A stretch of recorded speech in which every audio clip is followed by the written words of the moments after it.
Al-Fatihah.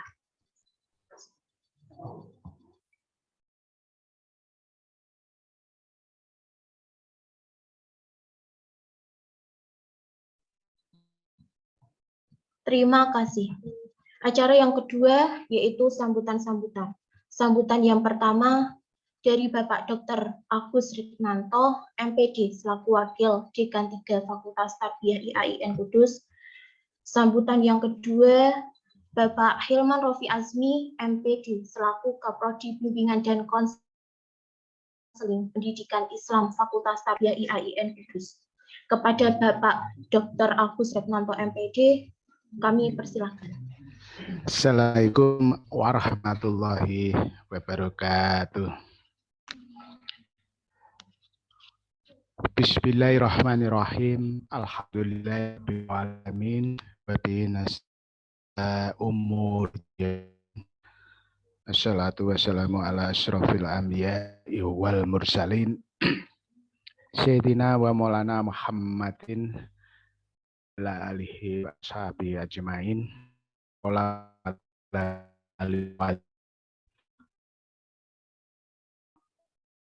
Saya hormati Bapak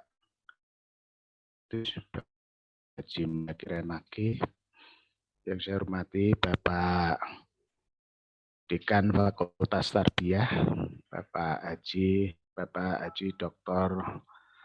Abdul Karim MPD, yang saya hormati Bapak Kaprodi BKPI, Bapak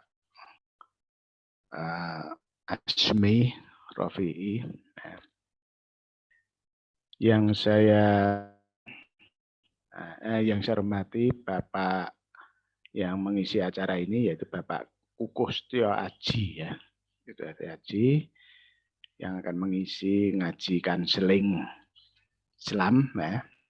Saudara Ketua HMPS PKPI beserta jajarnya, beserta pengurus-pengurusnya yang saya banggakan, dan para mahasiswa yang mengikuti acara ngaji kanseling di pagi hari ini. Pertama-tama kita mengucapkan puji syukur kehadirat Allah Subhanahu wa taala atas limpahan kenikmatan taufik hidayah serta inayahnya kepada kita sekalian, sehingga pagi hari ini kita sehat walafiat dalam lindungannya, ya, dalam keadaan Islam. Selawat serta salam marilah kita sampaikan kepada junjungan Nabi besar Muhammad Shallallahu Alaihi Wasallam. Semoga di yaumul kiamah nanti kita mendapatkan syafaat dari beliau. Bapak Ibu dosen yang mengikuti, anak-anak yang saya banggakan, para mahasiswa yang saya banggakan, pada pagi ini sudah lama direncanakan, seminggu lebih. Saya harus menyambut ngaji kanseling ini di acara PKPI. Kemudian menyusul ada acara ujian munakosyah, ya. Yang saya uji juga kakak-kakakmu yang saat ini menempuh studi akhir 2017 ini.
Untuk menyelesaikan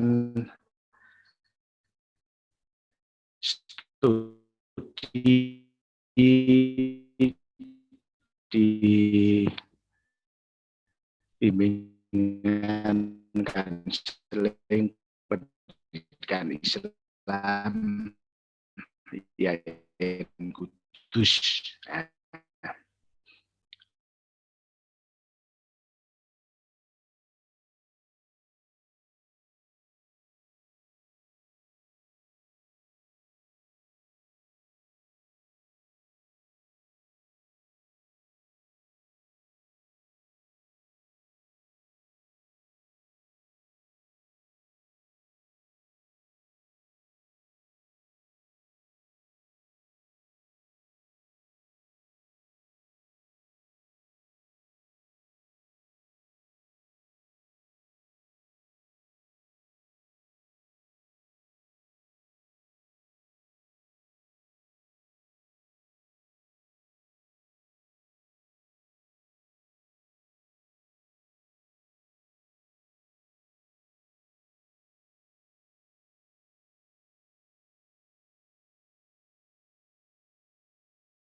Kalau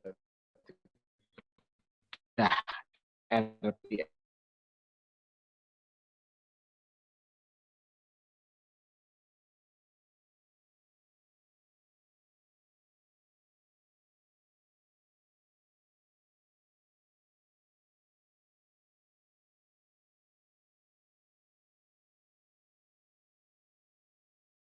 cara ngajikan seling biar dapat, kemudian uji skripsi juga prodinya juga BKPI sama, dan nanti akan nyusul ada rapat persiapan asesmen asesmen lapangan atau AL prodi yang terakhir untuk tahun ini yaitu Tadris IPS. Bisa rencananya tanggal 7-8 ya, Juli. Mudah-mudahan seluruh atau 10 prodi ini bisa minimal baik. Nah, nanti tahun depan itu menuju ke unggul ya, PAUD dan PGMI. Nanti PGMI juga menyusul juga untuk beradaptasi unggul. Demikian sambutan saya. Maaf, nanti kalau ada kajian oleh Bapak Kukuh, silahkan ditekuni, tanya yang banyak ya, hingga kalian punya nilai plus untuk PKPI ya, tidak sama dengan lulusan-lulusan yang berbasis umum ya. Islamnya harus kelihatan, harus jelas ya. Demikian. Billahi taufiq wassalamualaikum warahmatullahi wabarakatuh.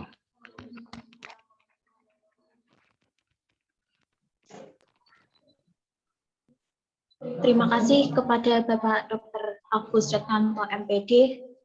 Selanjutnya yaitu sambutan yang kedua dari Bapak Hilman Rofi Azmi MPD selaku Kaprodi Bimbingan dan Konseling Pendidikan Islam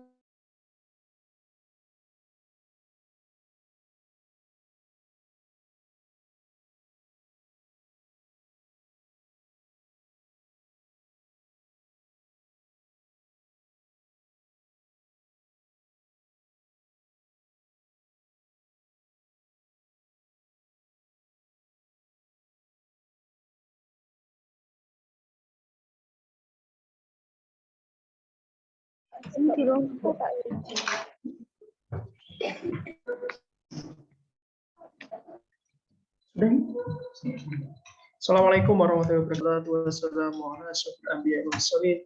Bina Maulana Muhammadin wa ala alihi wa sahbihi ajma'in. Yang kami hormati Bapak Wakil Dekan 3, Bapak Dr. Agus Retnanto MPD. Yang kami hormati pemateri pada hari ini, Bapak Kukuh Septia Aji SPC, Sarjana Psikologi, CEO Madrasah Rasa. Saya hormati para teman-teman sekalian, mahasiswa yang saya cintai dan saya banggakan, mahasiswa bimbingan dan konseling pendidikan Islam, serta para peserta yang berbahagia sekalian. Kehadirat Allah SWT, karena atas limpahan rahmatnya lah hari ini dapat berkumpul dalam sebuah majelis yang insya Allah penuh. Salam semoga tetap terlimpahkan kepada junjungan kita Nabi besar Baginda Muhammad SAW yang kita nantikan syafaatnya di yaumul kiamah kelak.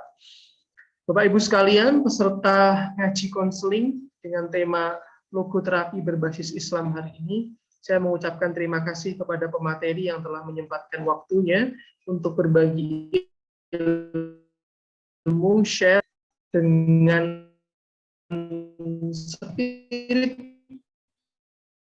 spirit atau ruh dari bimbingan dan konseling pendidikan Islam terutama, dan juga IAIN Kudus lebih tepatnya. Harap tidak hanya satu kali, tetapi juga berulang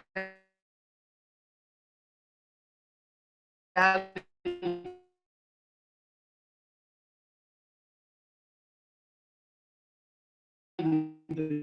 Ada seri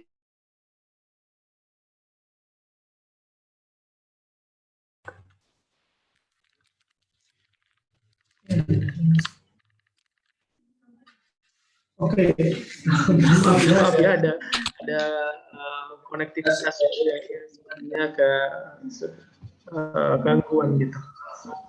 Baik, jadi memang logoterapi ini adalah sebuah pendekatan dan teknik yang kira-kira sangat unik sekali dan perlu dikembangkan secara lebih optimal di sana, karena memang apalagi dalam kajian-kajian bimbingan dan konseling dan juga psikologi Islam kira-kira ini menjadi sebuah isu yang juga sangat menarik di sana. Harapannya ke depan nanti teman-teman sekalian, Bapak Ibu yang sudah mendengarkan ini dapatkan ilmu yang bermanfaat, dan bagi teman-teman panitia yang sudah bersusah payah, saya terima kasih teman-teman dari BKPI. Harapannya melalui acara-acara seri seperti ini, saya berharap nanti ada outputnya, ada tindak lanjutnya. Jadi tidak hanya acara kajian seminar saja, tapi juga menghasilkan artikel ilmiah berkaitan dengan tema yang dibahas oleh para pemateri itu. Nah, saya juga menyampaikan terima kasih yang sebesar-besarnya pada Bapak Ibu sekalian yang setelah menyukseskan acara pada pagi hari ini. Ke depan saya ingin juga saran bagi teman-teman dari BKPI, terutama di si keilmuan ya, benar ya, akademik. Kami di Prodi BKPI ingin menyelenggarakan juga acara mirip seperti ini, tapi lebih kepada hal yang lebih akademis, yakni PKN dan juga psikologi, yang nanti setiap bulannya kita kaji, mungkin pematerinya bisa saya dan seterusnya, dan juga para dosen-dosen dan para ahli yang mungkin dari eksternal membahas tentang kajian keilmuan BK terbaru melalui jurnal-jurnal internasional terreputasi pada tingkat tahun-tahun pandemi seperti ini. Jadi acara ini adalah salah satu dari sekian banyak acara atau kegiatan yang akan dilaksanakan. Silahkan dinikmati, didukung dan seterusnya, gitu ya. Terima kasih atas perhatiannya. Saya sebagai Kaprodi, tadi sudah dibuka ya sama Pak Anies? Oke, saya selaku Kaprodi membuka acara ngaji konseling dengan tema logoterapi berbasis Islam pada pagi hari ini dengan bacaan basmalah. Terima kasih atas perhatian Bapak Ibu sekalian, serta Mas dan Mbak yang ngaji bareng ini. Semoga bermanfaat nantinya. Saya selaku Kaprodi berdiri. Terima kasih atas perhatiannya. Wassalamualaikum warahmatullahi wabarakatuh.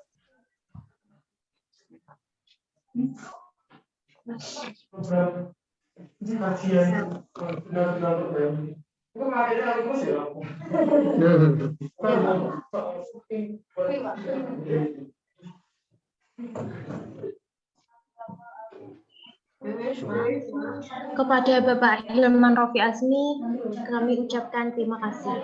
Acara yang selanjutnya yaitu penyampaian materi dari narasumber serta sesi Q&A.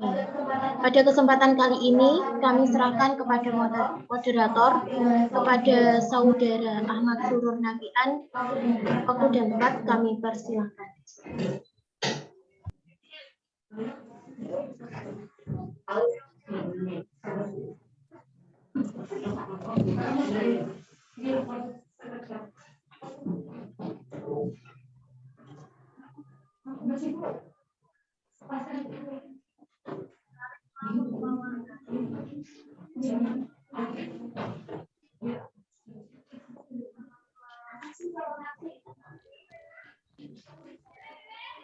Oke, assalamualaikum. Bismillah, alhamdulillah, wassalatu wassalamu ala rasulillah, Sayyidina Muhammad. Sebelumnya terima kasih kepada pembawa acara. Selamat datang untuk teman-teman peserta semuanya, yaitu pada acara kita kali ini, seminar ngaji konseling dengan tema logoterapi berbasis Islam. Dan saya seperti tadi sudah diperkenalkan pembawa acara, nama saya adalah Ahmad Surur Nafian dan saya di sini sebagai moderator. Jadi kalau mungkin teman-teman semua ada yang bertanya, di pamflet moderatornya cewek kok yang muncul cowok. Jadi untuk teman-teman, jadi untuk moderatornya beliau sedang ada halangan karena beliau sedang sakit. Kita doakan semoga cepat sembuh dan bisa bergabung dengan kami kembali. Jadi untuk kesempatan kali ini saya menggantikan beliau, Mbak Emi, untuk jadi moderator seperti itu ya teman-teman. Oke, tanpa berlama-lama lagi, saya yakin teman-teman sudah tidak sabar untuk menyimak materi dari Pak Kukuh, karena sudah cukup lama kita molor tadi, yang jadwalnya kita jam 9, tapi kita jam setengah 10 tadi baru mulai. Untuk itu saya akan langsung bacakan CV dari pemateri kita, yaitu Pak Kukuh.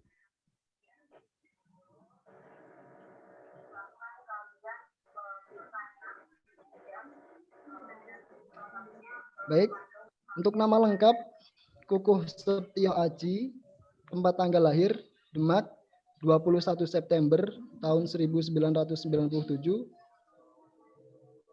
kewarganegaraan Indonesia, agama Islam, alamat sekarang Desa Kangkung, RT 3 RW 3 nomor 34 Meranggen, Demak. Dan untuk nomor teleponnya ini bisa dicatat untuk teman-teman 085 647 064 469. Saya ulangi, mungkin teman-teman bisa dicatat 085 647 064 469. Untuk pendidikannya, pendidikan formal tahun 2010 sampai 2016 Madrasah NU TPS Kudus. 2016 sampai 2021 Fakultas Psikologi Universitas Islam Sultan Agung Semarang. Dan untuk pendidikan non formal 2010 sampai 2016 Pondok Pesantren Raudhatul Muta'alimin Jagalan 62 Kudus. Untuk pengalamannya, yang pertama pengurus Ikatan Lembaga Mahasiswa Psikologi Indonesia Wilayah 3, yaitu tahun 2017, beliau menjabat sebagai staf Badan Pengembangan dan Pengkajian Keilmuan. Dan yang kedua adalah di PT Energi Bangsa Solusindo, yaitu tahun 2019, beliau juga menjabat sebagai staf magang Divisi Team Building dan Personal Development. Untuk prestasinya, yang pertama adalah juara 3 tingkat Jawa dan DIY, mohon maaf. Juara 3 tingkat Jawa dan DIY tahun 2019, yaitu Lomba Karya Tulis Ilmiah atau Library Research yang diselenggarakan oleh Stein Kudus. Dan yang kedua adalah juara pertama tingkat nasional tahun 2020, yaitu Lomba Esai Ilmiah KIMSI yang diselenggarakan oleh Universitas Islam Riau. Dan untuk keahlian atau kemampuan beliau, yang pertama adalah Microsoft Office, yaitu Microsoft Word, Excel, dan PowerPoint.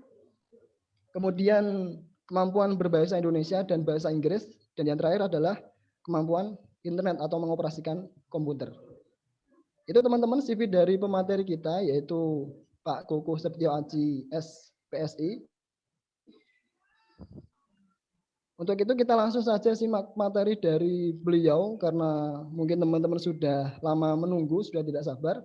Kita langsung saja untuk waktu dan tempat selanjutnya kami persilakan dan kami khususkan untuk beliau Pak Kukuh Setio Aji SPSI. Sumangga Pak Kukuh.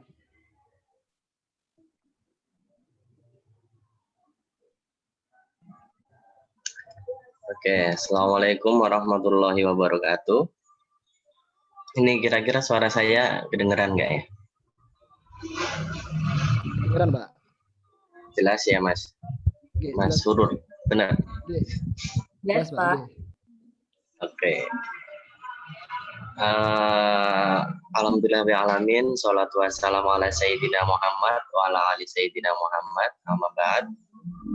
Yang saya hormati Pak Agus Renanto dan Pak Hilman Rofi Azmi selaku sivitas akademik di Prodi Bimbingan Konseling Pendidikan Islam YIN Kudus.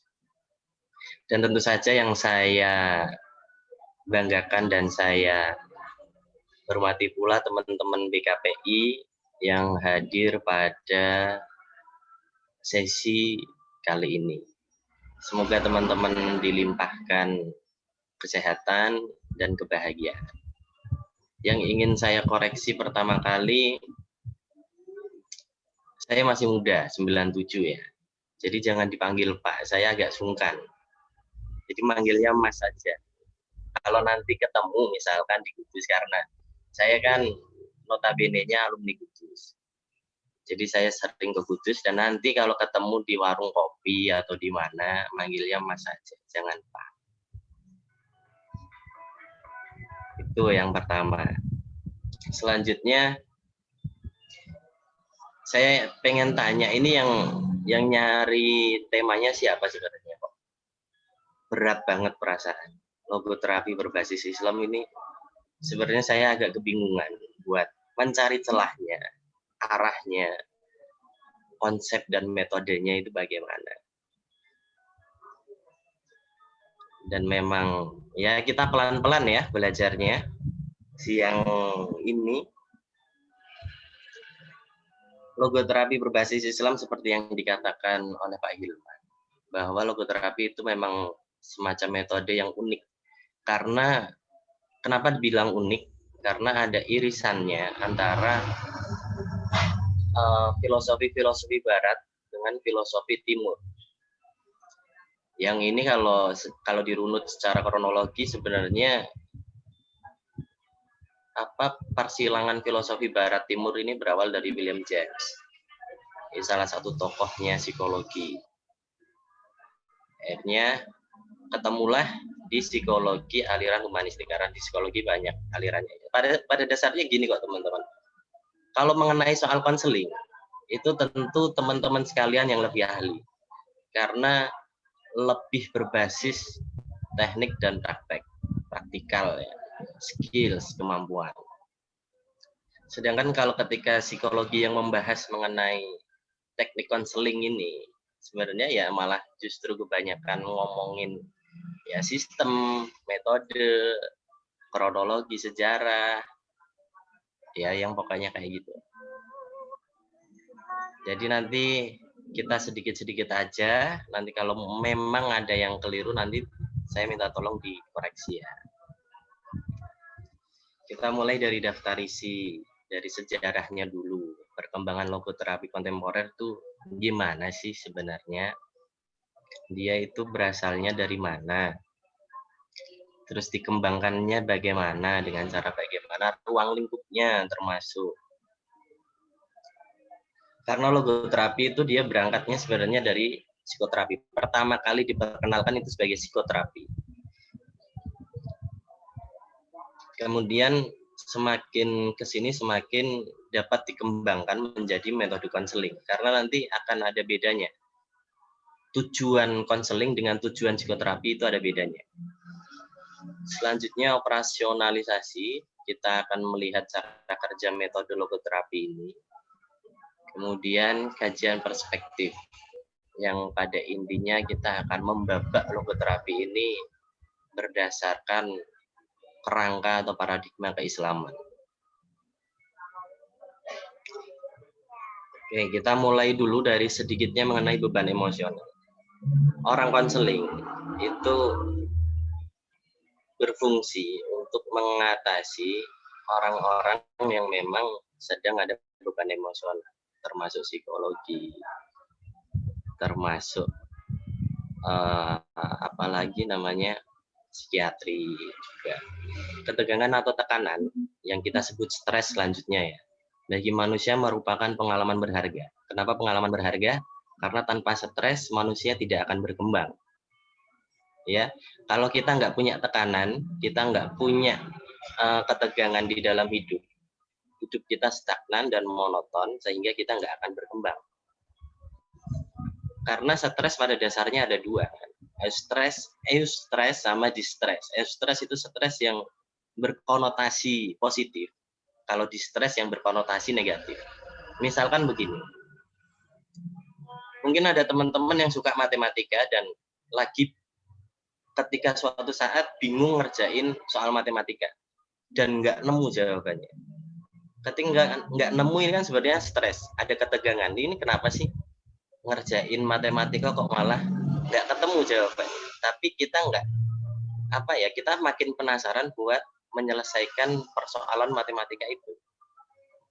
Stres yang membuat kita daya lentingnya itu positif. Kalau di stres itu ya kayak stres yang membuat kita berkonotasi negatif, semacam patah hati, Terus apa lagi teman-teman?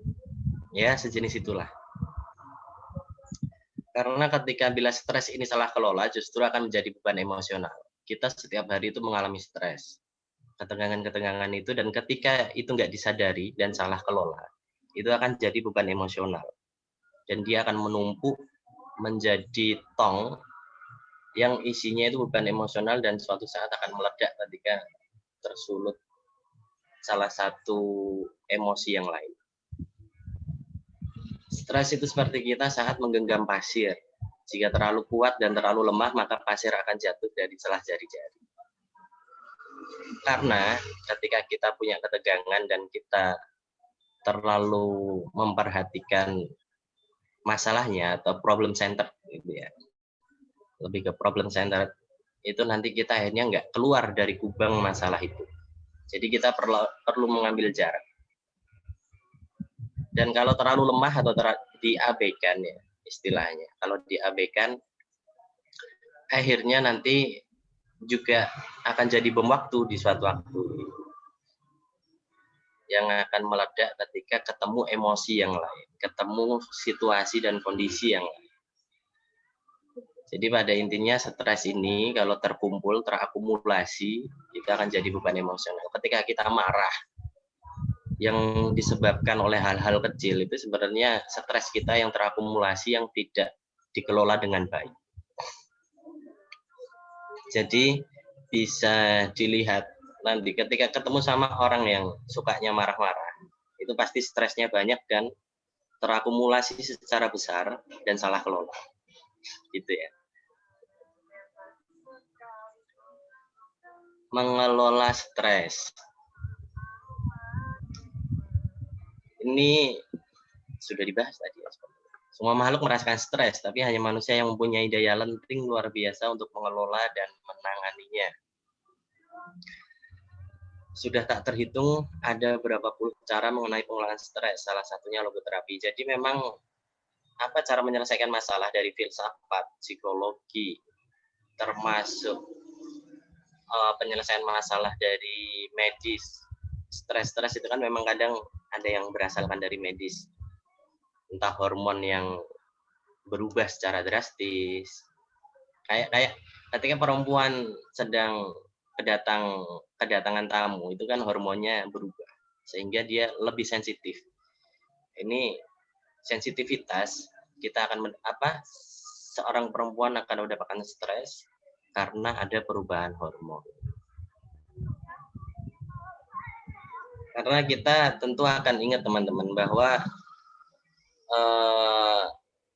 manusia itu kan terbagi menjadi 3, jiwa, psikologis, raga, yaitu fisiologis, dan lingkungan sosial, termasuk spiritual. Pengalaman-pengalaman spiritual itu nanti kita akan bahas oleh Viktor Frankl ini sebagai bapaknya logoterapi. Ini kira-kira sampai berapa menit ya, Mas Moderator?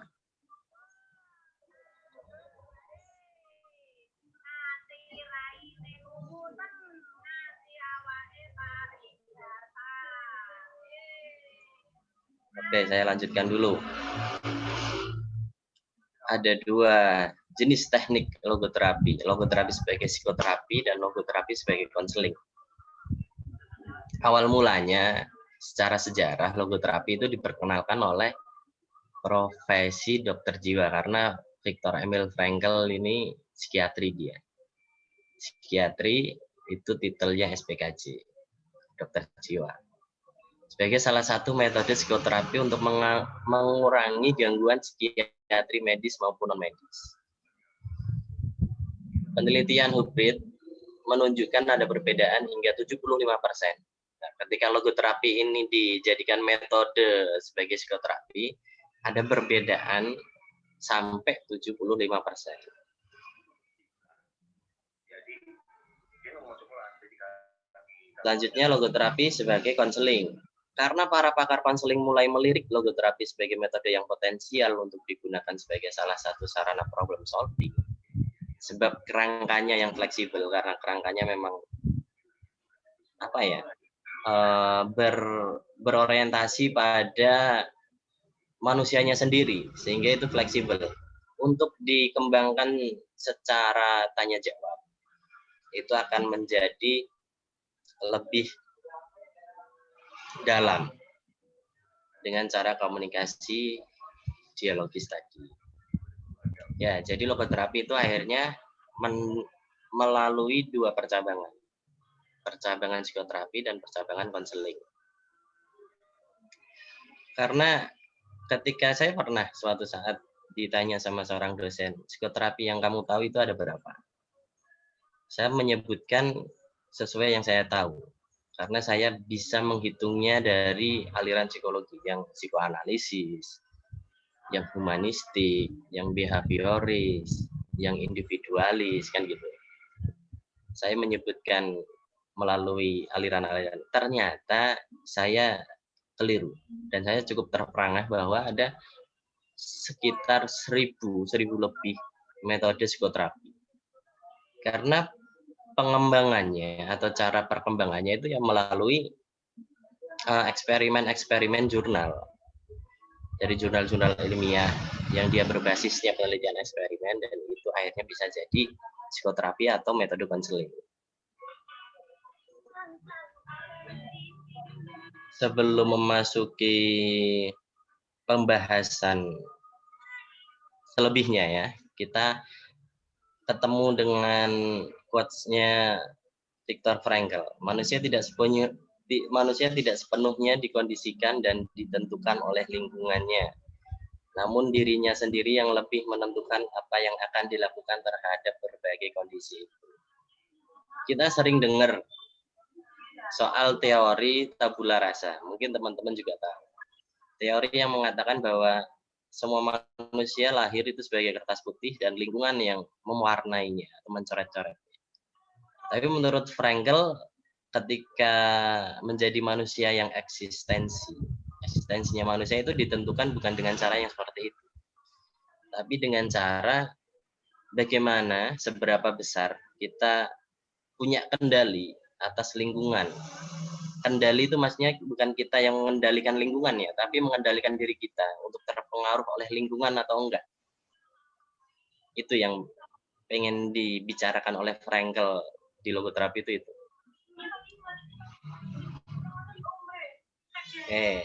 Selanjutnya Viktor Emil Frankl, ini penggagas logoterapi. Sering disebut banget dia populer, itu karena punya sebutan pendiri mazhab ketiga dari Wiener. Wiener itu Austria. Setelah Sigmund Freud dari psikoanalisis dan Albert Adler psikologi individu. Mereka semua punya metode psikoterapinya masing-masing. Dan konseling ternyata tentu saja. Frankl ini lahir di Wina 1905, 26 Maret. Seorang Yahudi yang taat. Emang semua ini sebenarnya kan muridnya Freud juga, tapi dia membelot. Ketika kita tahu seorang tokoh psikologi atau tokoh filsafat yang berkenaan dengan psikoanalisis atau Freud, ini pasti bisa ditebak kalau dia Yahudi.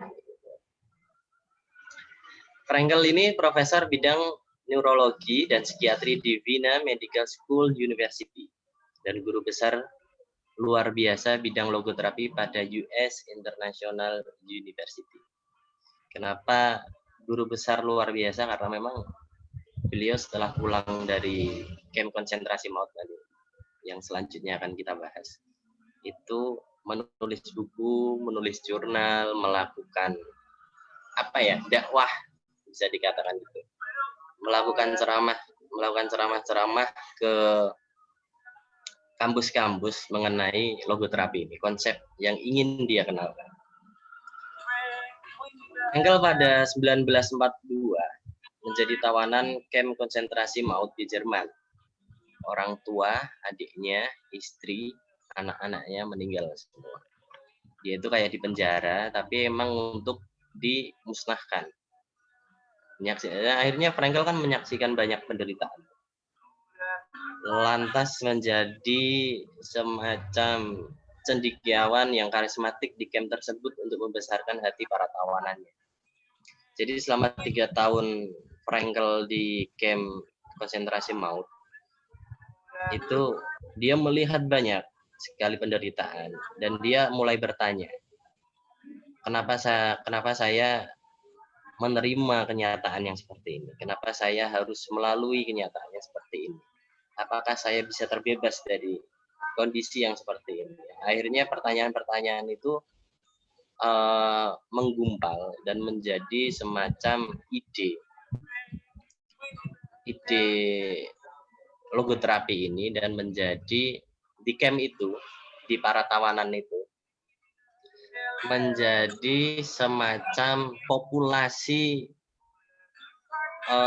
eksperimennya, sehingga disitulah dia mulai menguji coba soal logoterapi.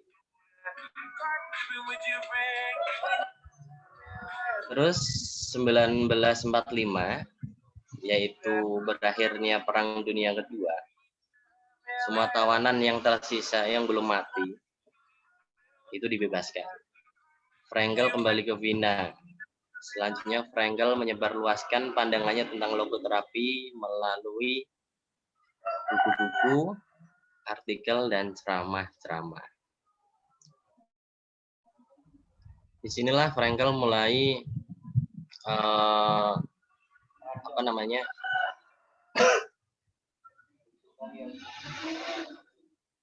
mulai menyebarluaskan pandangannya mengenai konsep atau paradigma logoterapi yang dia dapatkan ketika selama di pengasingan.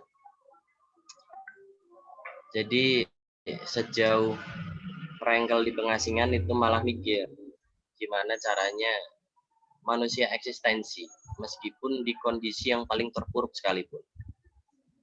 Orang-orang yang ditawan pada saat itu di Jerman kan memang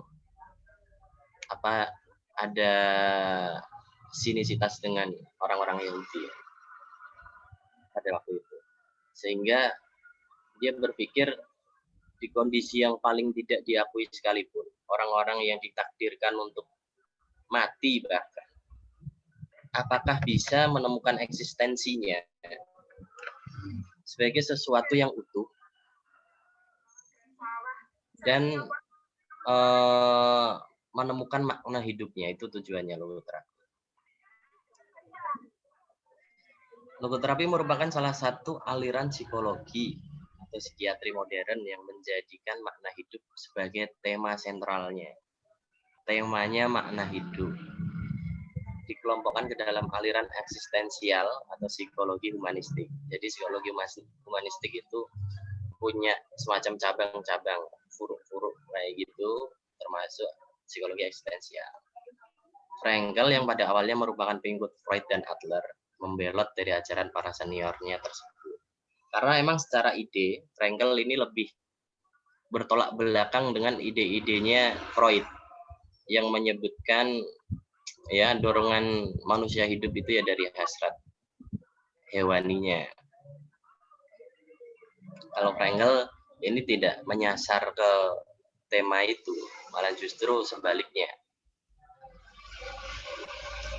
Asas logoterapi yang pertama, makna hidup itu sifatnya unik dan personal. Semua manusia punya makna hidup dan itu beda semua. Mungkin kejadiannya sama, tapi bagaimana kita mengambil maknanya itu sangat unik dan personal banget. Makanya ketika kita berkenaan dengan satu kiai dengan kiai yang lain, meskipun secara keilmuan membabak keilmuan yang sama ya, tapi cara pandangnya itu berbeda.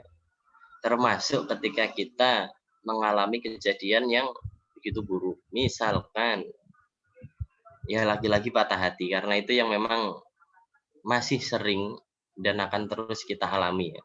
Karena kita masih muda, itu yang pertama alasannya.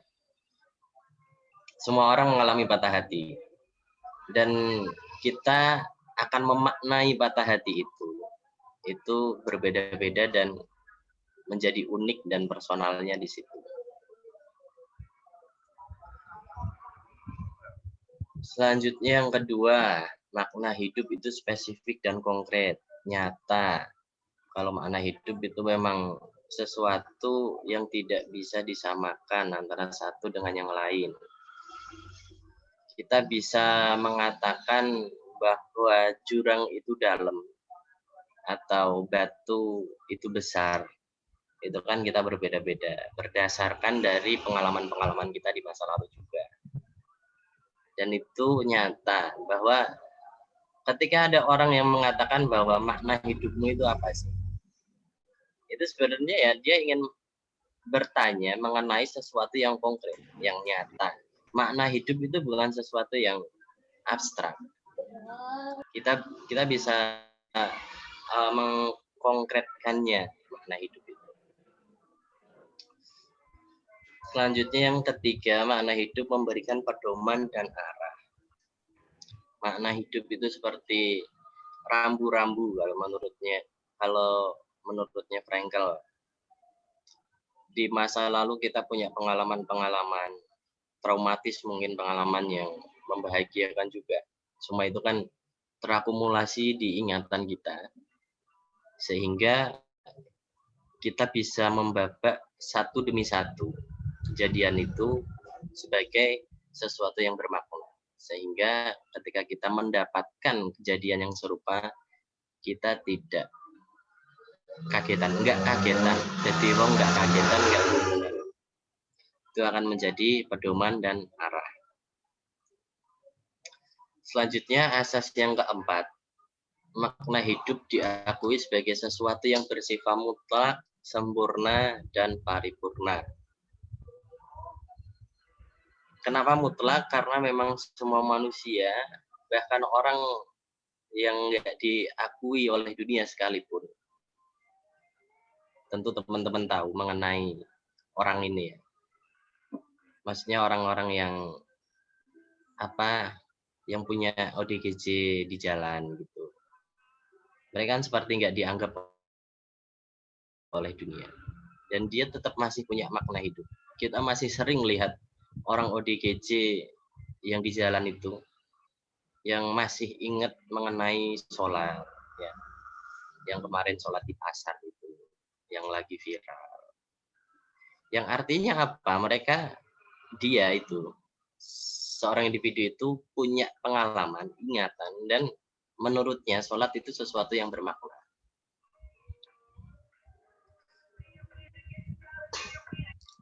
Secara umum, logoterapi dapat digambarkan sebagai corak psikologi atau psikiatri yang mengakui adanya dimensi spiritual karena irisannya dari barat dan timur.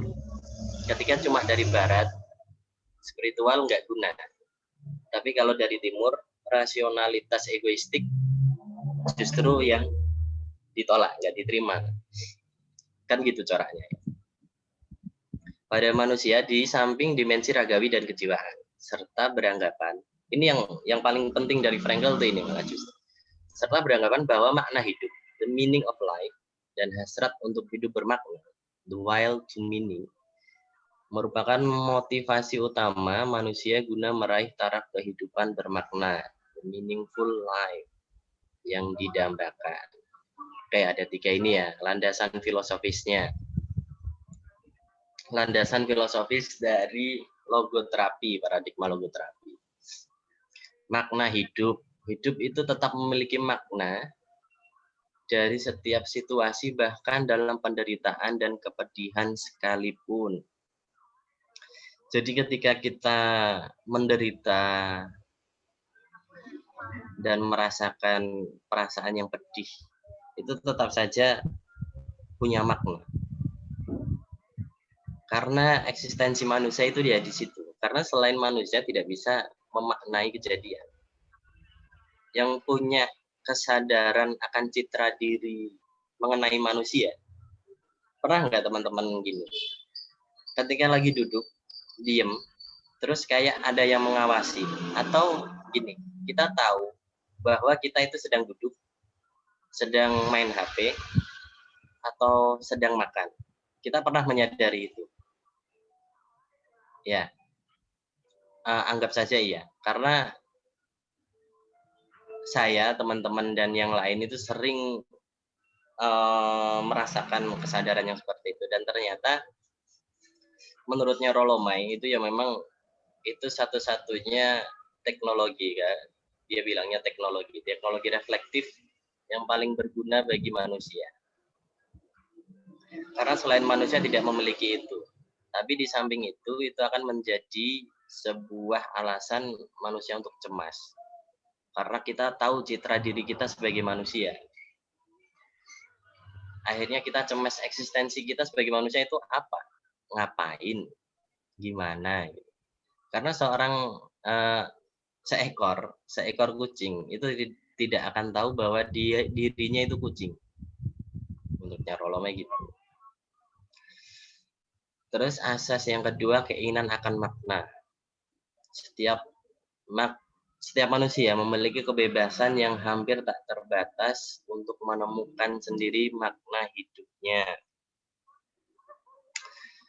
Jadi memang manusia ini sangat bebas untuk memaknai hidupnya. Bahkan dalam penderitaan sekalipun, dalam kebahagiaan sekalipun, sehingga kita tidak menjadi seseorang yang kagetan. Orang yang kaya akan makna. Makanya kenapa kita sering minta pendapat ke orang tua. Itu ya karena memang secara kronologis dia lebih tua, lebih banyak mengalami pengalaman-pengalaman. Terus yang kedua, pengalaman-pengalaman itu dimaknai. Pengalaman yang tidak dimaknai itu akan hanya jadi catatan atau ingatan. Tapi pengalaman yang dimaknai itu akan jadi eksistensinya manusia. Selanjutnya, kebebasan berkeinginan. Setiap manusia memiliki kemampuan untuk bersikap terhadap penderitaan dan peristiwa tragis yang tidak dapat dielakkan. Ini yang menurut saya paling original dari Frankl itu ini, bahwa kita itu ternyata punya kebebasan bersikap. Ketika lingkungan bergejolak, kita punya kebebasan bersikap, ikut terhanyut atau tidak. Ketika misalkan popularitas dunia ini sedang mengangkat isu kesehatan, kesehatan mental misalkan, sehingga kita bisa bersikap. Isu kesehatan mental ini sebenarnya tuh isu yang cenderung negatif atau positif, karena ada teman-teman psikologi yang berpikirnya gini, ketika isu kesehatan mental ini mulai diperkenalkan, akhirnya orang-orang kebanyakan akan menjadi self adjustment, maksudnya mendiagnosis dirinya sendiri. Dan ini negatifnya ya. Sisi positifnya sih banyak juga. Akhirnya kita tahu kapan sih kita nggak sehat mentalnya, kapan sih kita stres, kapan sih kita butuh curhat. Itu kan sisi positifnya. Semuanya ada sisi positif dan negatif. Bagaimana cara kita bersikap dengan lingkungan, itu yang menurut Frankl kita punya kebebasan. Sehingga ketika lingkungan bilang A, apakah kita akan bilang A? Menurut Frankl kita bisa bilang B, C, D, atau lainnya.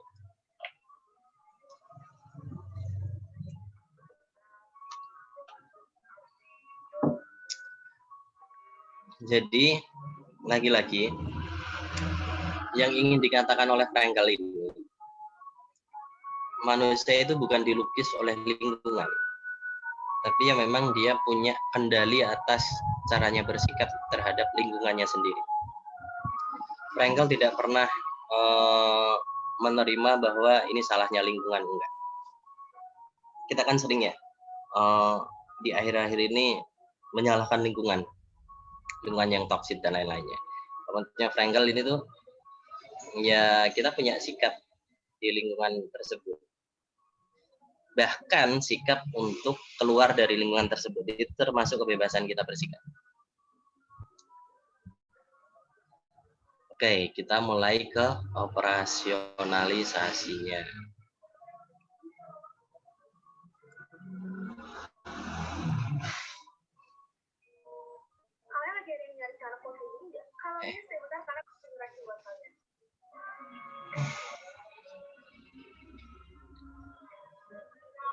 Yang pertama, setiap kali kita mengalami sesi mengalami sesi konseling atau berada di sesi konseling, kita penting membangun raport dengan konseli. Perkenalan pembinaan terhadap konseli ini akan menjadi pintu gerbang. Apakah konseli ini akan benar-benar jujur, terbuka dengan konselor atau tidak? Menciptakan suasana nyaman untuk konsultasi dengan pembinaan rapot yang makin lama makin membuka peluang untuk sebuah e-counter. E-counter itu respon-respon konselor yang ringan, yang sebenarnya ringan, tapi dipahami oleh konseli sebagai pembukaan empati. Jadi misalnya gini, ada seorang teman yang lagi cerita lagi sedih bahwa uangnya hilang. Terus seorang konselor bilang gini, responnya, wah lah ternyata uangmu hilang ya. Ya saya merasakan kesedihanmu juga. Memang rasanya sedih. Punya uang, satu-satunya uang dan hilang. Terus kira-kira apa sikap yang akan kamu ambil? Nah ini e-counter ya. Sebuah respon dari konselor yang seperti pembukaan empati. Mulai dari situlah akhirnya konseling nanti akan lebih jujur, lebih banyak ceritanya, lebih belak-belakan, tanpa ada sekat-sekat pembatasnya. Karena tanpa itu, seorang konseli atau seorang konselor, itu hubungan komunikasinya akan buruk. Ya. Karena, gini deh, seorang dokter, itu tidak akan mampu menganalisis obat apa yang tepat ketika seorang pasiennya nggak jujur dengan penyakitnya. Misalkan pusing,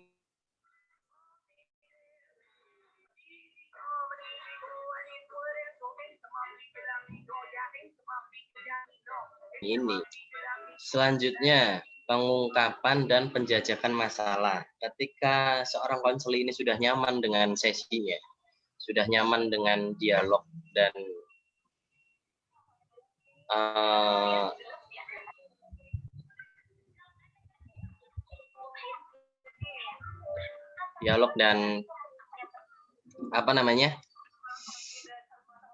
rapotnya, pembangunan rapot tadi, sehingga seorang konselor penting rasanya untuk penjajakan sebuah masalah. Masalah itu mulai diungkapkan menjadi sesuatu yang harus diselesaikan. Membuka dialog mengenai masalah yang dihadapi konseling. Ya, konseling logoterapi atau konseling sejak awal diarahkan untuk menghadapi masalah itu sebagai kenyataan, bukan sesuatu yang harus ditolak.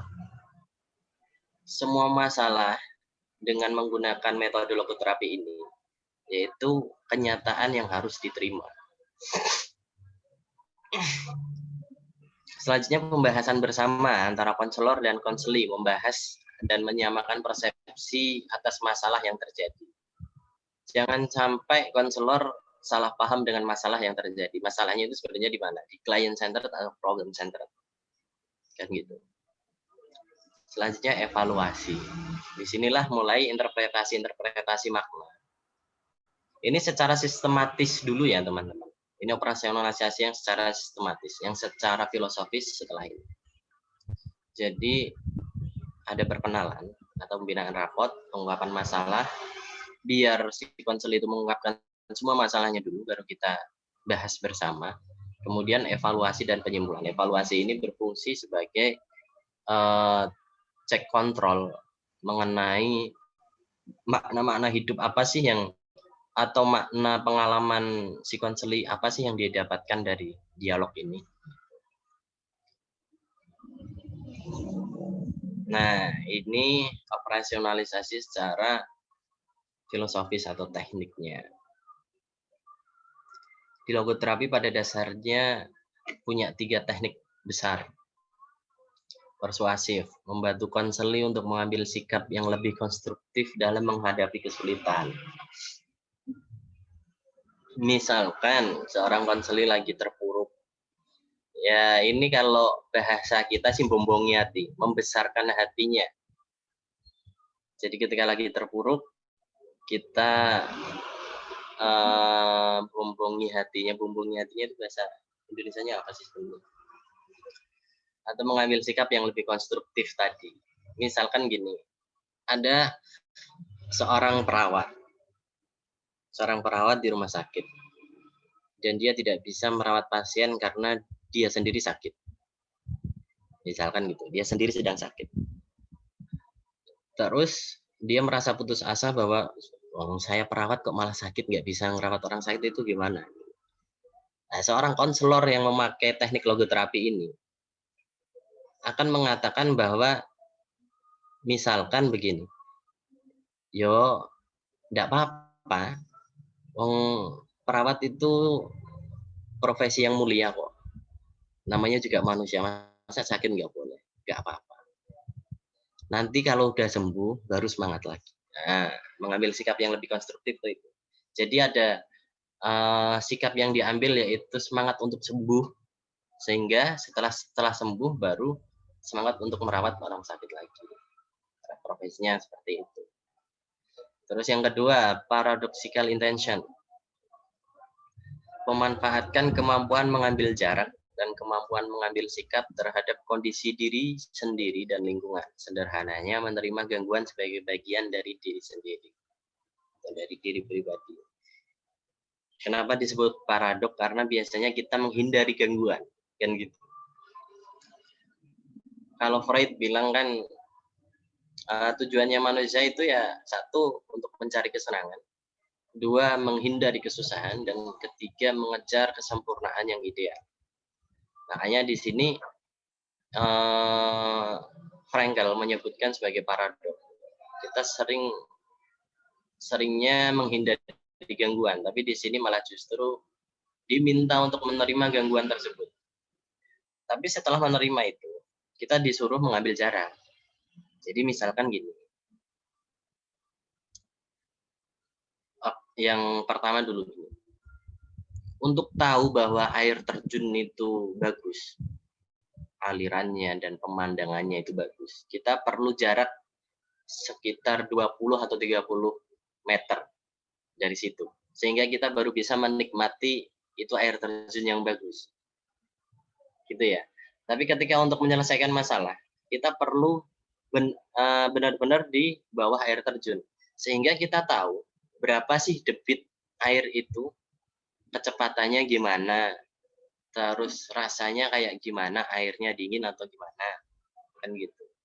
Jadi untuk untuk menyelesaikan masalah terlebih dahulu, kita harus mengambil jarak dulu dari respon-respon emosional.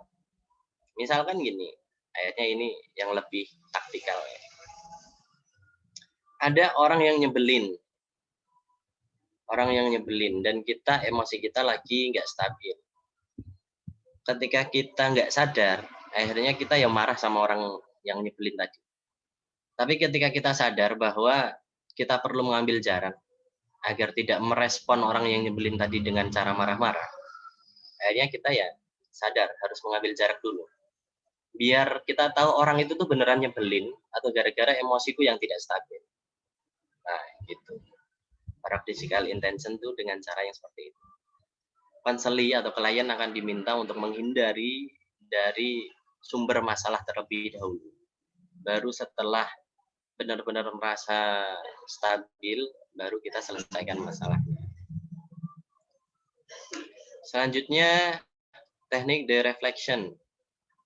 Memanfaatkan kemampuan transendensi diri atau spiritualitas diri yang dimiliki setiap manusia dewasa, mengalihkan dan mencurahkan perhatiannya kepada hal-hal yang positif dan bermanfaat. Mungkin ini sering teman-teman dengar. Orang yang punya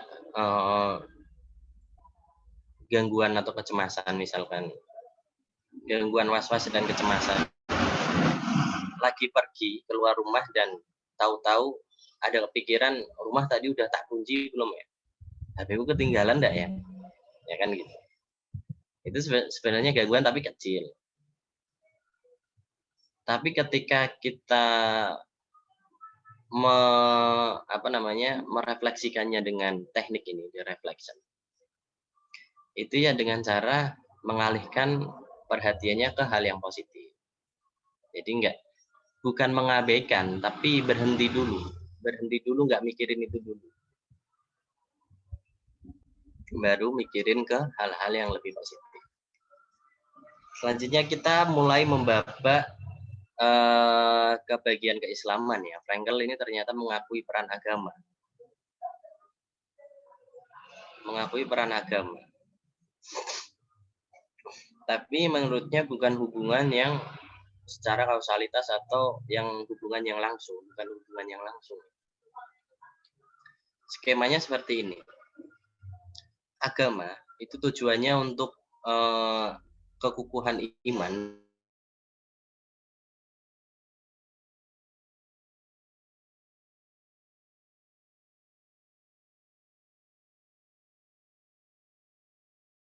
Itu ya biar kalau psikoterapi itu ya fungsinya untuk penyembuhan. Bedanya psikoterapi dengan konseling kan ini. Psikoterapi untuk penyembuhan dan konseling untuk pedoman, bimbingan, bahkan juga apa ya? Ya salah duanya itu bimbingan dan pedoman dan pengarahan ya tentu saja. Psikoterapi tujuannya untuk kesehatan mental. Tujuannya punya beda, tapi ada implikasi pragmatis yang akhirnya bergesekan. Ketika orang religius itu akhirnya punya rohani yang tenang, punya rohani yang lebih tanah, itu juga sama artinya dia sehat mentalnya. Pada dasarnya kayak gitu. Dia ada gesekan implikasi pragmatisnya di situ. Terus ini ada quotes-nya Bastaman, seorang beriman belum tentu sehat mentalnya. Dan orang yang sehat mentalnya belum tentu beriman. Jadi memang hubungannya bukan linear yang langsung. Tapi hubungannya dia lebih ke segitiga ya.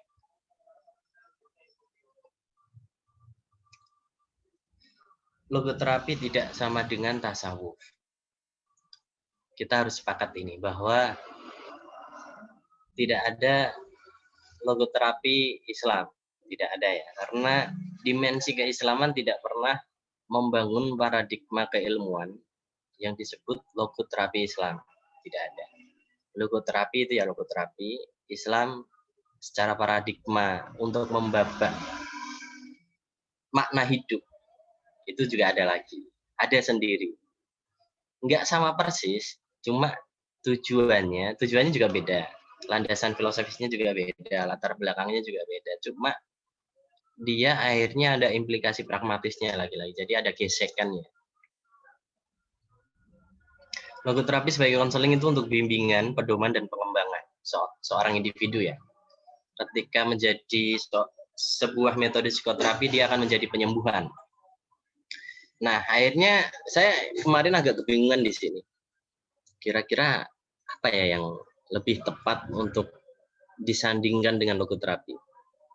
Akhirnya saya menemukannya paradigma tasawuf.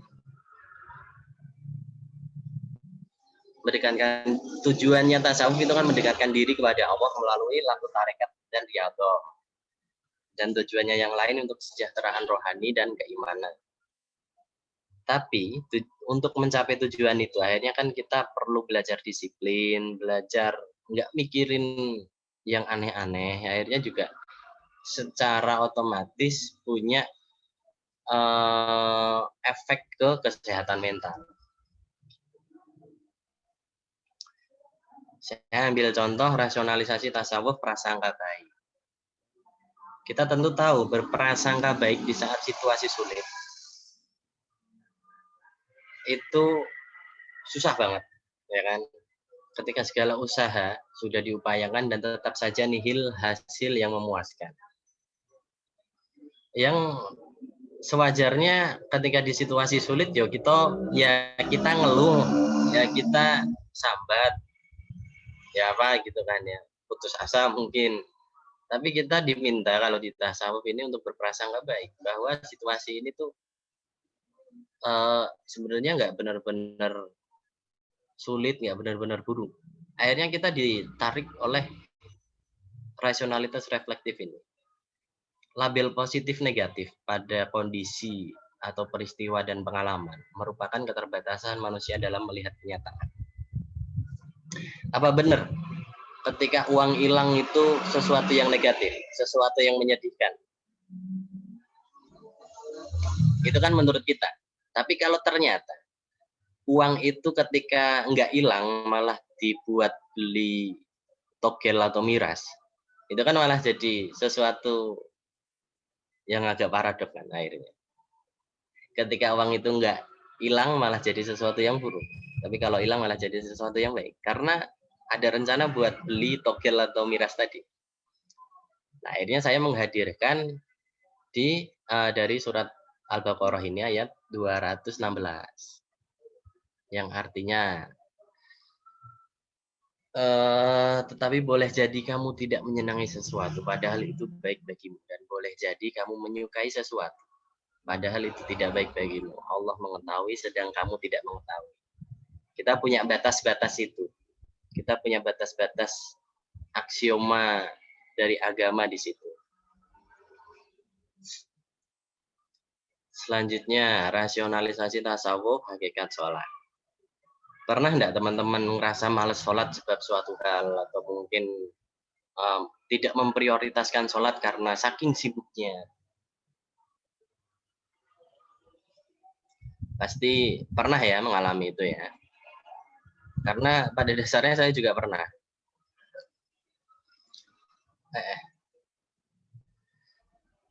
Dengan kenyataan yang seperti itu, ketika kita malas sholat karena malas atau karena tidak memprioritaskan sholat itu sebagai di antara kesibukan kita, itu akhirnya kita tidak disiplin.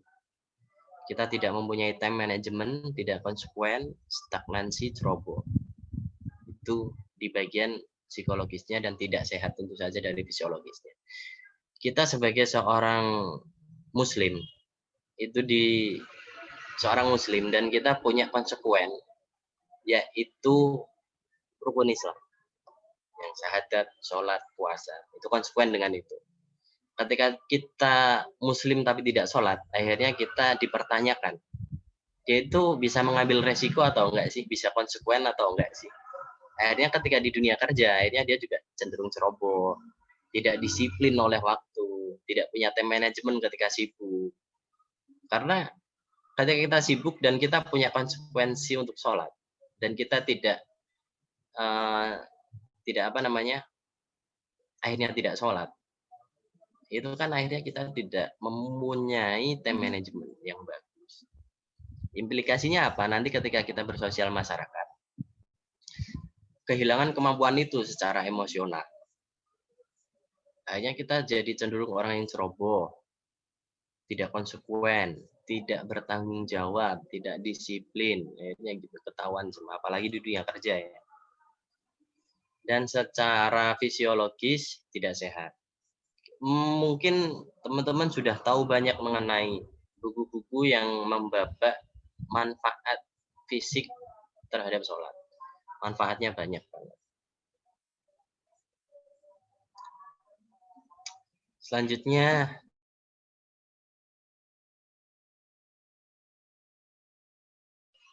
mengenai teknik-tekniknya tadi ya.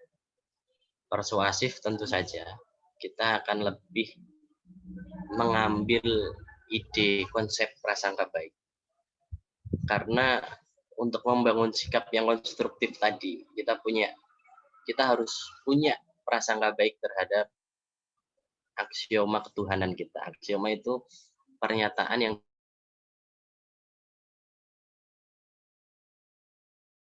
makanya kita butuh iman. Ada pernyataan yang tidak butuh pembuktian dan dianggap itu benar. Makanya kita butuh iman. Konsep prasangka baik ini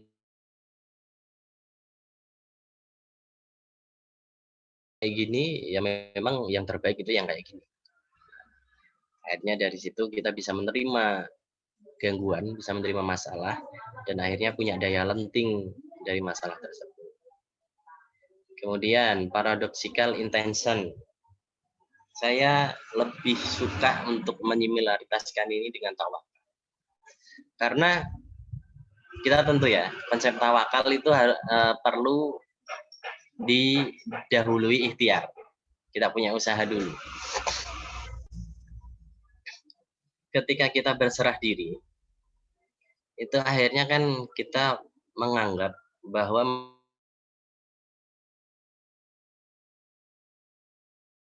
kuasa untuk mengambil sikap ketika sudah berada di posisi yang seperti itu.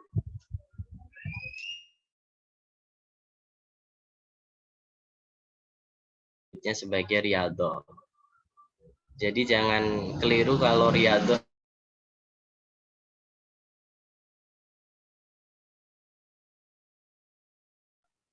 selain kita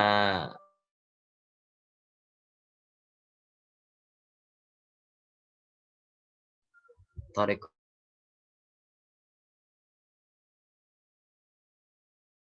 bagaimana kita berkembang mengenai pribadi atau personal development tadi. Ini penting karena ketika kita tidak mempunyai usaha riyadhah,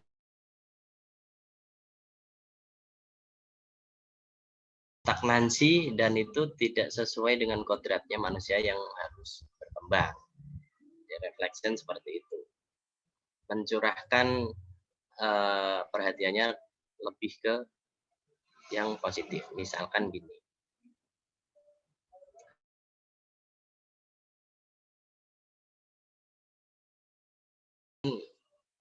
sudah dibagikan oleh panitia ya.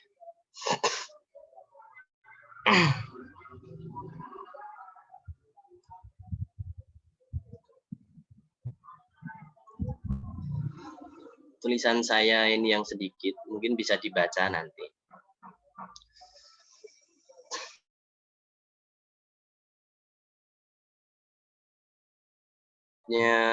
Apa namanya, sistematis, terstruktur, itu ya termasuk bagian dari riyadhah kita.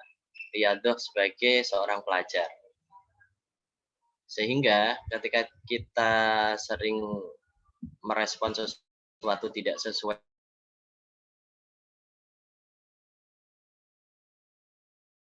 kita sebagai pelajar.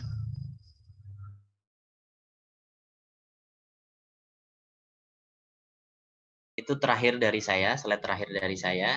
Untuk kesimpulannya, semoga teman-teman punya kesimpulannya masing-masing mengenai logoterapi, kemudian tadi mengenai logoterapi yang kita kaji secara perspektif.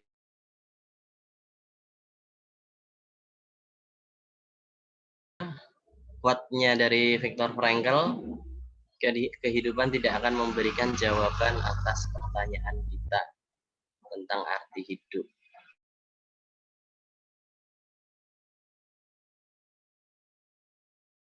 Dengan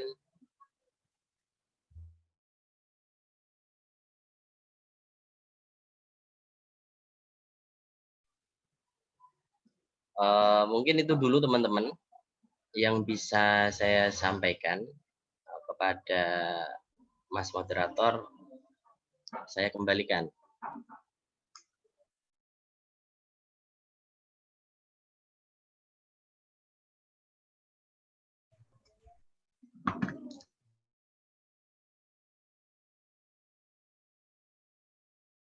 Luar biasa sekali tadi materi yang sudah disampaikan ya teman-teman. Jadi ini banyak yang bisa kita ambil teman-teman. Baik bagi teman-teman yang mahasiswa BK ataupun non BK ataupun mungkin bukan mahasiswa, dosen, pelajar, ini bisa sangat banyak sekali yang bisa kita ambil. Apalagi keadaan kita ini sedang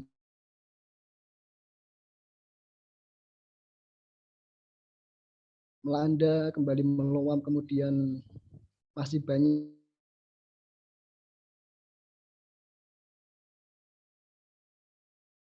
kita ambil dan kita aplikasikan di kehidupan kita seperti itu. Jadi tadi yang disampaikan oleh Mas Kuku tentang logoterapi teman-teman. Logoterapi ini penggagasnya adalah Viktor F. Frankl dan logoterapi ini juga bisa dipandang sebagai psikoterapi, berarti dia sebagai pembimbing atau pengembang. Tapi kalau sebagai konseling dia sifatnya sebagai lebih ke ini penyembuhan seperti itu. Oke, ini sudah ada beberapa pertanyaan yang masuk.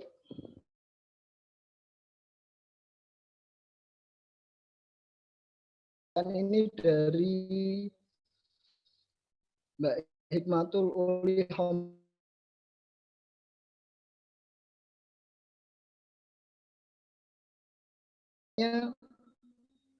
Apa yang membedakan cara operasi hingga para pakar konselor mulai untuk sarana problem solving?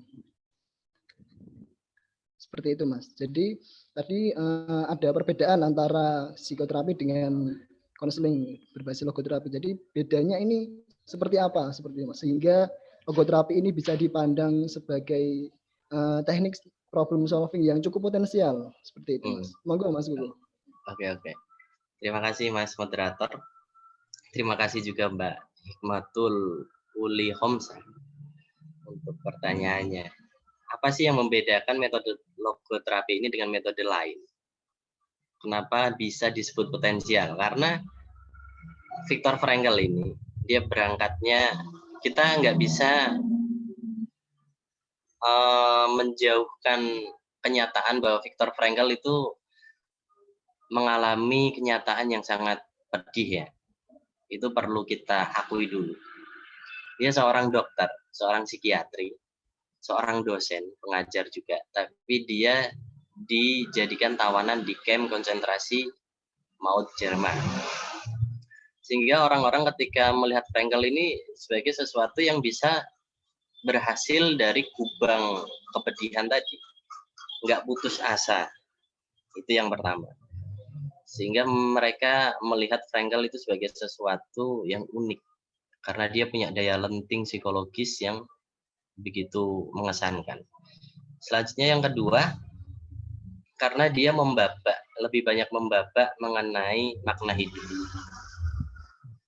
Itu semacam kritik refleksi terhadap kajian-kajian psikologi yang mendahulunya. Kajian psikologi yang mendahulunya itu sama sekali tidak pernah mengakui keberadaan makna hidupnya manusia. Tapi lebih, ya saya akan menjelaskannya sedikit dari psikoanalisa.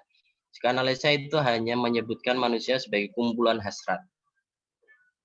Ya, kumpulan hasrat, kumpulan ingatan buruk, gejala-gejala neurotis, segala macam. Kalau behavioristik, aliran behavioristik itu menyebutkan manusia itu ya sesuatu yang mekanik. Kalau kita kalau kita melakukan A dan responnya B, kalau kita melakukan yang C, responnya D, kayak gitu. Nah, akhirnya dikembalikan oleh para pakar psikologi humanistik, termasuk Frankl ini, karena dia bagian dari psikologi humanistik di salah satu percabangannya ya, psikologi eksistensial ini sebagai benar-benar memang memanusiakan manusia. Dia mengambil sisi terbaiknya dari manusia. Apa sih yang membedakan manusia dengan hewan lain? Kita bisa mengatakan manusia itu sebagai hewan. Karena al-insanu hayawanun natik. Manusia adalah hewan yang berpikir. Konsepnya itu. Apa sih yang membedakan manusia sebagai hewan dengan hewan yang lain? Yaitu punya kesadaran, punya kemampuan untuk memaknai hidupnya sendiri. Punya kemampuan untuk menyelesaikan hidupnya sendiri. Nah, sehingga itulah yang disebut potensi oleh seorang konselor ini. Karena akan lebih kita banyak menggali sisi makna dari seorang konseli sendiri.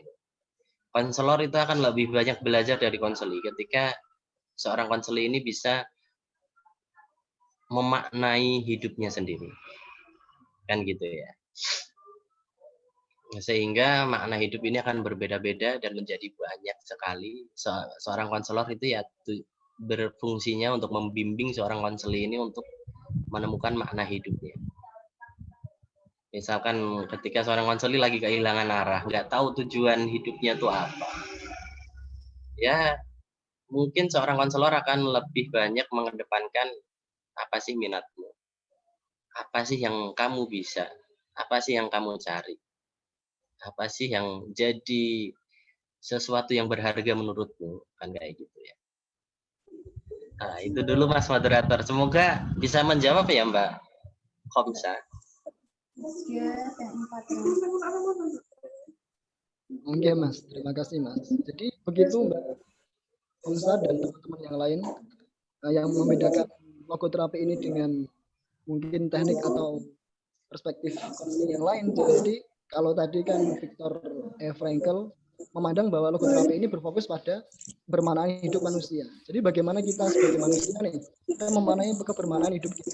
Jadi kalau kita ada masalah atau ada apapun dalam hidup kita, kita kembalikan ke hidup kita ini bermakna dan kita harus berpikir positif tentang hidup kita sendiri. Mbak Homsa.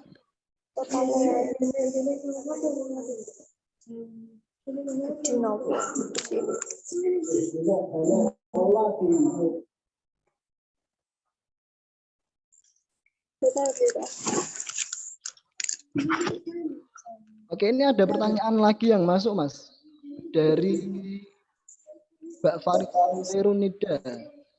Pertanyaannya adalah, bagaimana cara kita mengaplikasikan logoterapi ke dalam kehidupan kita dengan metode logoterapi tadi dalam keadaan kita di titik terbawah. Jadi kalau kita lagi di titik terbawah itu mengaplikasikan logoterapinya seperti apa, gitu Mas? Oke. Tadi ada 3 teknik besar di dalam logoterapi ya.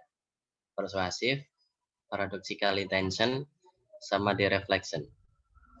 Itu semuanya sesuatu yang bisa kita aplikasikan secara sederhana di kehidupan. Misalkan persuasif, ketika kita mengalami putus asa, titik nggak punya semangat, nggak punya dorongan buat mengerjakan skripsi misalkan. Ini teman-teman udah skripsi belum?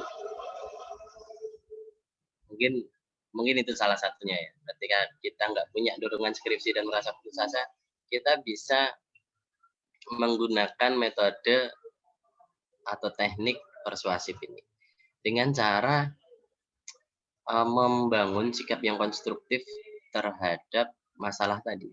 Masalahnya kan kita merasa malas untuk mengerjakan skripsi karena nggak punya dorongan, nggak punya semangat, nggak punya motivasi. Sehingga sikap konstruktifnya, terus kalau skripsinya nggak selesai itu mau ngapain? Padahal kita bisa ngapa-ngapain setelah skripsinya selesai, kan gitu.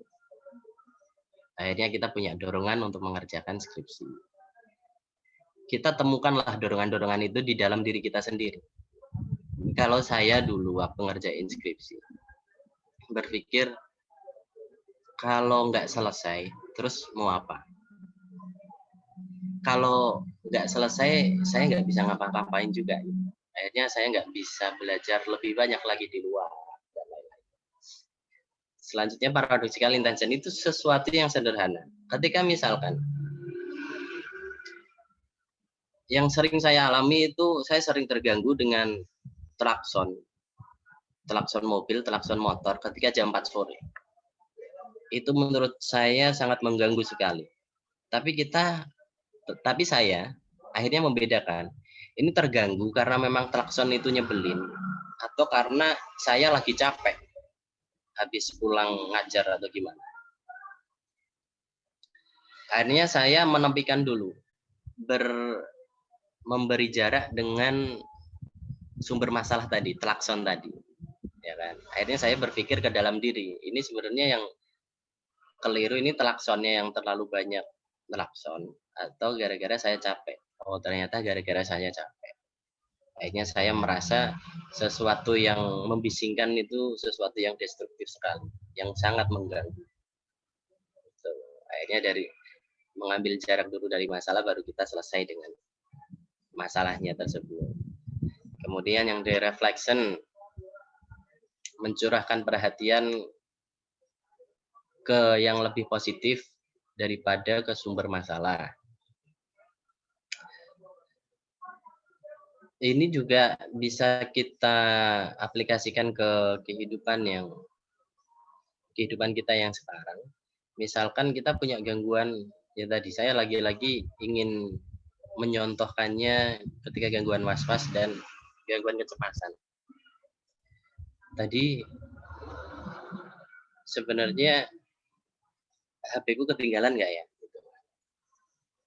Rumah udah dikunci atau enggak ya? Atau lagi wudhu. Sikute wis basah atau belum ya? Kakinya udah sampai mata kaki atau belum ya? Itu cara kita menyelesaikannya dengan cara ini. Saya teringat dengan metode al-yakinu la yuzalu bisa. Ini semacam kaidah fikih ya. Al-yakinu la yuzalu bisa. Baca sesuatu keyakinan itu tidak bisa diruntuhkan oleh keraguan. Ketika kita yakinnya, kan gini cara berpikirnya. Saya tadi wudhu, kakinya udah kebasuh belum ya? Berarti pada dasarnya, awalnya kan belum kebasuh. Karena kita ragunya itu udah kebasuh apa belum ya? Ya. Akhirnya kita yakinnya itu ya belum kebasuh sebenarnya. Kita ragunya udah kebasuh atau belum gitu. Apalagi kita mengkhawatirkan sesuatu yang belum terjadi. Kita sering banget cemas dengan masa depan. Kira-kira nanti kalau setelah lulus, saya kerja apa ya? Betah nggak ya di tempat kerja ya? Kita kan sering was-was kayak gitu.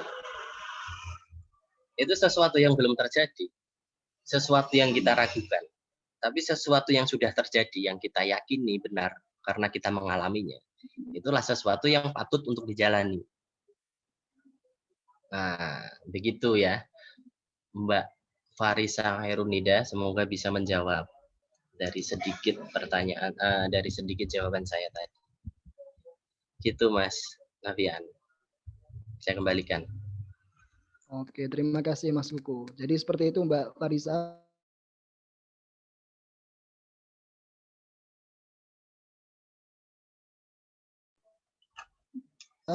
Dan teman-teman yang lain, pada intinya kalau kita mau mengaplikasikan ada masalah atau ada apapun di dalam diri kita itu, apa dorongan yang ada di diri kita, kemudian kita sendiri, seperti itu. Itu Mbak Farisa dan teman-teman yang lain. Oke, ini ada pertanyaan lagi yang masuk dari Mbak Ana. Pertanyaannya adalah mengenai makna hidup bagi umat Islam nih ya Kak. Kan kayak cuma bualan. Kalau saya bilang rasanya kalau hidup cuma mau mencari ridho Allah gitu. Nah, gimana cara kita buat mencari makna hidup kita, bahwa hidup kita tuh berharga di samping kita juga mencari ridho Allah. Ini kok malah kayak curhat ya Mbak Ana ya? Enggak Mas Kuku. Oke, siap. Terima kasih.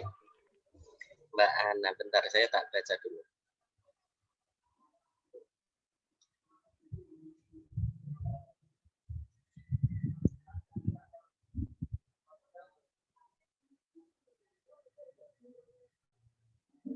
Kayak cuma bualan. Oh iya paham. Saya agak kedistrak dengan kalimat keduanya, kayak cuma bualan kalau saya bilang rasanya kalau hidup cuma mau mencari ridho Allah gitu. Ya, mencari ridho Allah itu tujuan hidup iya, secara dimensi keislaman ya. Tadi yang sudah saya jelaskan sedikit mengenai tujuannya agama itu untuk kekukuhan iman dan penyelamatan rohani. Tujuannya ke situ. Tapi ada implikasi yang lebih mengarah ke kesehatan mental, karena ketika kita menjadi seorang religius itu secara logika jiwa kita harusnya lebih halus.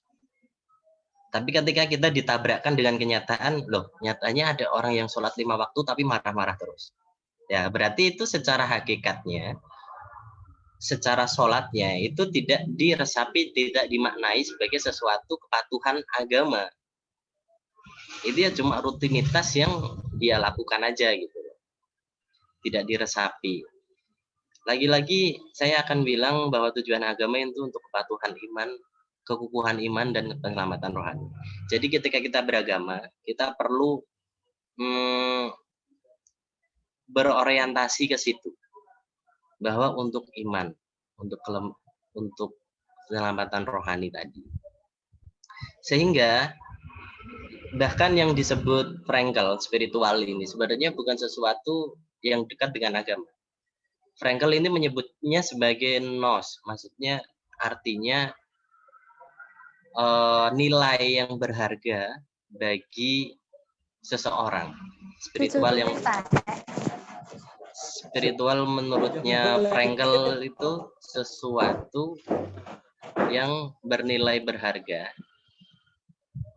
bagi seseorang. Nah, jadi misalkan seseorang punya pengalaman buruk, kita kan punya pengalaman banyak sekali, pengalaman buruk apalagi, dan kita memaknainya sebagai satu-satu yang konkret, kesatuan, dan kita akhirnya punya banyak makna gitu. Jadi kita perlu berpikir membedakan antara logoterapi dengan dimensi keislaman dulu ya, itu yang penting. Tujuannya beda, landasannya beda, cara berpikirnya juga beda. Semoga itu menjawab ya Mbak Ana ya.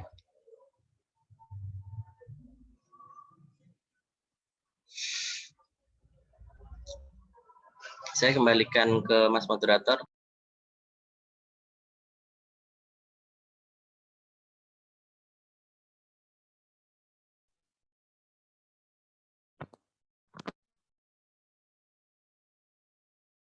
Oke, terima kasih Mas Kuku. Tadi mohon maaf saya sedikit terkendala dengan jaringan tadi, tidak begitu jelas. Mungkin Mbak Ana sudah cukup terjawab ya Mbak Ana ya?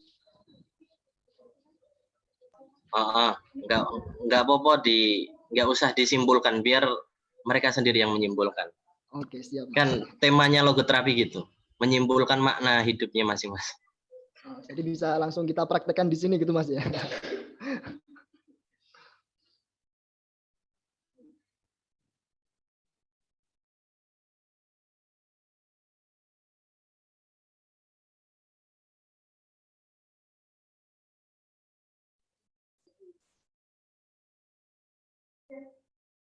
Alhamdulillah jawabannya Mas Kuku udah bikin paham. Oke, terima kasih Mbak Ana. Ini sebenarnya ada yang kelewat Mas, dari Wulan Puji Lestari. Oh, enggak. Langsung saya jawab ya, atau gimana? Oke, monggo Mas. Bagaimana kita sebagai konselor atau psikolog mengetahui gangguan? Nah, ini sesuatu yang sudah bukan di ranah kita sebenarnya. Karena saya baru sarjana psikologi, bukan psikolog. Psikolog itu ini saya membocorkan sesuatu yang agak sakral ya, enggak sakral. Ini sesuatu yang patut untuk diketahui oleh semua orang. Psikolog mengetahui gangguan itu dengan cara inquiry atau probing pada masalah-masalah yang terjadi. Ya, pertama kali tetap harus membangun raport dulu. Biar si klien ini mau ngomong apa aja. Terus cara menentukan bahwa dia terganggu di gangguan A, B, C, atau D itu gimana? Nah, itu akhirnya ada asesmen psikologi. Asesmen psikologi itu bentuknya semacam pertanyaan-pertanyaan. Ya beraneka ragam sih, nggak cuma pertanyaan. Bisa juga pakai alat tes psikologi untuk mengetahui tegangan-tegangan atau gangguan-gangguan neurotis yang harus diselesaikan tadi. Asesmen psikologi ini panjang alurnya, yang hanya bisa dilakukan oleh psikolog. Psikolog itu magister profesi psikologi, harus S2 dulu. Begitu S2 pun nggak cuma S2 yang sains, tapi profesi. Baru dapat sebutan psikolog. Kalau konselor, saya mungkin agak kurang paham ya, karena dunia saya sebenarnya jauh dari technical konselor. Jadi sebenarnya seperti yang saya katakan di awal, kalau soal teknik mengenai curhat, mengenai inquiry atau dialogis dengan klien atau konseling, itu lebih jago orang-orang BK. orang-orang bimbingan konseling secara sistematik, secara struktural juga. Ya meskipun saya sekarang sedang itu ya, ceritanya saya itu jadi guru BK di SMK. Ya saya agak tahu mengenai soal bimbingan konseling itu ya baru di situ. Jadi secara sistematik, secara struktural, apa aja tujuannya, bagaimana cara membimbingnya ya baru di situ. Dan saya mengakui orang-orang BK memang lebih jago ke arah situ, bertemu dengan orang daripada kalau psikologi kan cuma teori-teori kayak gitu ya. Itu sih Mbak Ulan, semoga menjawab ya.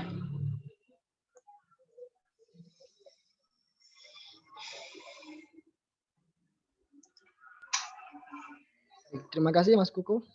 Mungkin Mbak Wulan sudah cukup terjawab. Tapi ini Mbak Wulan sedikit menambahi Mas. Ada tambahan lagi pertanyaan dari Mbak Wulan. Mungkin ini terakhir ya teman-teman ya. Untuk teman-teman yang lain mungkin di kesempatan yang lain kita bisa sharing-sharing lagi bersama Mas Kuku mungkin atau dengan yang lainnya. Dari Mbak Wulan ini, kalau menurut pendapat Frankl bahwa manusia mempunyai kendali atas hidupnya. Namun bagaimana jika orang terdekat kita sendiri yang mendoktrinasi kita agar hidup seperti yang mereka mau? Nah itu gimana tuh Mas cara menghadapinya Mas? Iya. Oke, saya akan membabak ini. Semoga bisa membantu ya. Kita sebut orang lain itu bagian dari lingkungan. Bukan sesuatu yang bisa kita kendalikan. Satu-satunya yang bisa kita kendalikan adalah diri kita sendiri, pikiran kita sendiri. Ya, itu kita sepakati dulu. Orang lain, bahkan orang terdekat pun, entah orang tua, entah adik atau kakak, itu tetap lingkungan. Kita sebutnya gitu. Jadi, kalau kembali ke pendapatnya Frankl mengenai bahwa kendalinya manusia ya atas dirinya sendiri, itu sebenarnya tetap tidak bisa dijawab, tidak relevan maksudnya. Ketika ada orang terdekat dan mendoktrin apa yang mereka mau, dan kita akhirnya kedoktrin, berarti itu kita nggak punya kebebasan berkeinginan loh. Kita nggak punya kebebasan atas kendali atas diri kita sendiri. Karena kita akhirnya terhanyut dengan doktrinasi orang lain ini. Ya, lagi-lagi kayak gitu. Kendalinya manusia itu ya memang atas dirinya sendiri. Bagaimana kita menganggap orang lain ini sebagai sesuatu yang tidak bisa kita kendalikan, yang hanya bisa kita tolak. Bahkan gini kan, kalau di agama Islam sebenarnya yang diharamkan kan ukukul walidain. Maksudnya durhaka kepada orang tua itu begini, secara operasional itu menyakiti hatinya orang tua. Menyakiti hatinya orang tua itu yang diharamkan. Tapi untuk tidak setuju, apakah termasuk durhaka? Tidak. Itu tidak termasuk. Bisakah kita tidak setuju dengan tidak menyakiti hatinya orang tua? Sangat bisa. Dengan cara gimana? Dengan menyampaikannya pelan-pelan. Dengan menurunkan ego kita dulu. Bahwa ya namanya anak muda ya. Karena kita bisa banyak tidak setuju. Tapi dengan tidak menyakiti hati orang tua. Pun jangan dibilang juga berarti tidak setuju itu boleh. Maksudnya tidak setuju itu boleh, benar boleh. Tapi yang tidak diperbolehkan itu menyakiti hatinya. Gitu ya. Karena kebanyakan tidak setuju itu akhirnya jatuhnya rentan sekali untuk menyakiti. Orang yang tidak setuju, kan akhirnya kadang kalau bukan dengan kalimat yang baik, akhirnya kita tersakiti. Gitu nggak sih kira-kira? Coba teman-teman melihat ke dalam diri. Kira-kira kalau dibantah sama orang lain, itu kita sakit hati atau enggak? Dan kita lihat lagi, orang yang bantah dengan kalimat yang baik, itu kita sakit hati atau enggak? Kan gitu. Begitu Mas Nafian.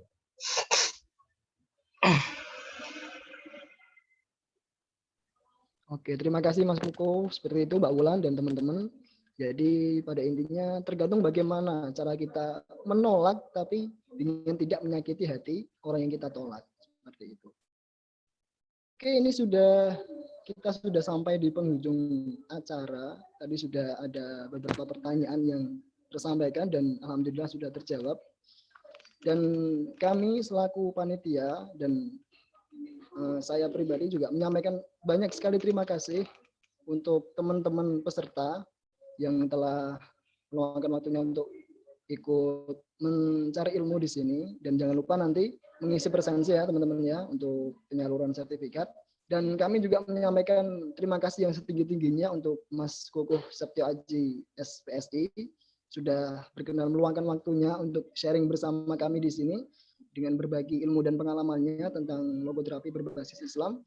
Dan semoga dan insya Allah ilmunya bisa bermanfaat untuk kita semua dan semoga bisa kita aplikasikan dalam kehidupan kita. Amin.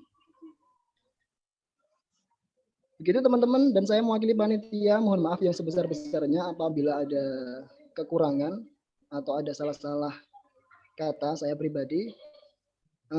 Ini acaranya cukup di sini dan teman-teman sekali lagi saya ucapkan terima kasih. Tetap jaga kesehatan, jaga diri dalam keadaan yang seperti ini. Dan untuk teman-teman sebelum kita akhiri, saya minta di on-kan kameranya teman-teman. Kita dokumentasi screenshot biar untuk kenang-kenangan.